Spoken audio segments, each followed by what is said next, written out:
दरम्यान या धर्मांतराची ही modus operandi नेमकी काय होती ती आपण पाहूया। एका तरुणाला बेरोजगार मुली शोधण्याचं टार्गेट दिलं गेलं होतं। मुली न मिळाल्यानं तरुणानं काम करण्यास नकार दिला।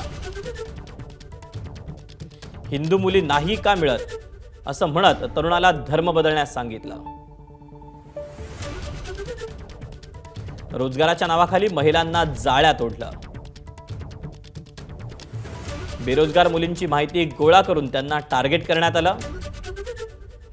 नोकरीच्या आमिषानं मानसिक दबाव निर्माण करण्याचा प्रयत्न केला गेला। इंटरव्ह्यू फॉर्म मधून मिळालेल्या वैयक्तिक माहितीचा गैरवापर करण्यात आला असं देखील समजतंय। शिवाय टीम लीडरना जास्त पगार देऊन हे रॅकेट वाढवलं गेलं। प्रमोशन आणि पगारवाढीचं आमिष दाखवून दबाव आणला गेला।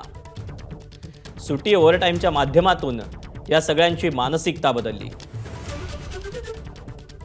कॅफे हॉटेल ट्रिपच्या नावाखाली बाहेर नेऊन शोषण करण्यात आलं। याशिवाय मैत्रीचं आणि लग्नाचा आमिष दाखवून अत्याचार करण्यात आले आणि अश्लील भाषेत अपमान आणि मानसिक छळही करण्यात आला असं देखील समजतंय।